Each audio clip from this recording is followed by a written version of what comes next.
కొంతమంది తమ బలాన్ని అధికంగా భావించి ఇతరుల శక్తిని తక్కువ అంచనా వేస్తూ ఉంటారు. అలాంటి వారి గురించి మన ధర్మం ఎటువంటి అంశాలని ప్రబోధిస్తుంది? గప్పారాయుళ్ళని ఆధునిక పరిభాషలో ఒక పాదం ఉంది.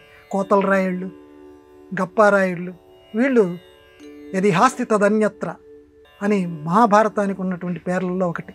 అంటే లోకంలో ఏదైతే ఉందో అదంతా భారతంలో ఉంది, ఇందులో లేనిది లోకంలో లేదు. అంత గొప్పగా సాహసంగా చెప్పగలిగినటువంటి వాడు వేదవ్యాసుడు. ఆ వేదవ్యాసుడు రాసిన భారతంలోని ఇప్పుడు మీరు అడిగినటువంటి ప్రశ్న ఉంది.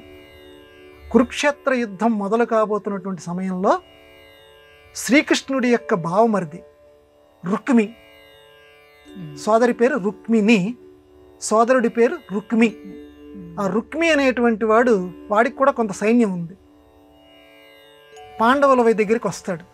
నేను ఇంతవాడిని అంతవాడిని, నాకు ఎదురు లేదు, అర్జున నువ్వేం భయపడకు, నేనున్నాను కదా, బ్రహ్మాండంగా యుద్ధం చేస్తాను, నా వెనకాల మంచి సైన్యం ఉంది, నన్ను నీ పక్షాన్ని చేర్చుకో, కృష్ణుడి కంటే కూడా నేను చాలా గొప్పవాడిని.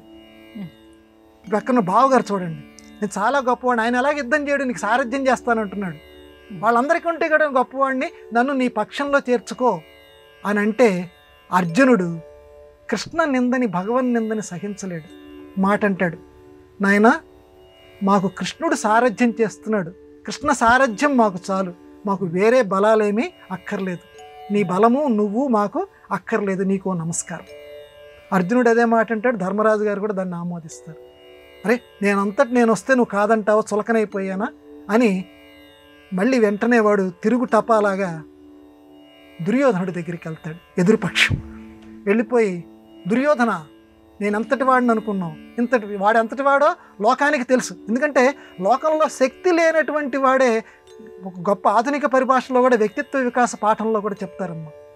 ఎవడైతే శక్తిహీనుడో వాడు తొందరగా నేను చాలా బలం ఉంది, నాకు బలం ఉంది అంటుంటాడు, నేను చాలా గొప్పవాడిని అంటుంటాడు.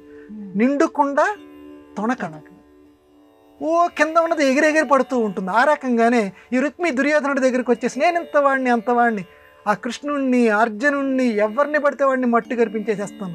వాడు ఎంతటి వాడో మనకి ఆ రుక్మిణీదేవిని స్వయంవరంలోనే అవమానం పాలు చేశాడు.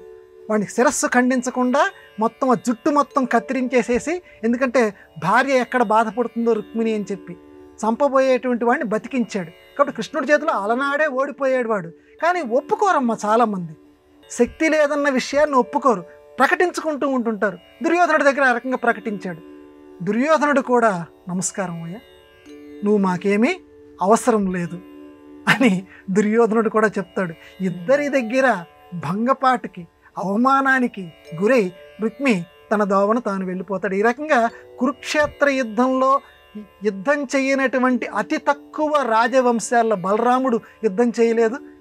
ఆయన వీళ్ళిద్దరు ఆత్మీయుల మధ్య ఒక పక్షాన ఉంటాం, ఆయనకి ఇష్టం లేక బలరాముడు చేయలేదు.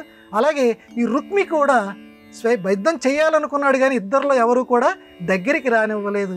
తన శక్తిని అధికంగా ప్రదర్శించే వాళ్ళు ఈ రకంగా అవమానం పాలవుతారు అని ఆధునిక సమాజానికి కూడా వేదవ్యాసుడు గొప్ప అద్భుత సందేశాన్ని ఇచ్చాడు మనకి.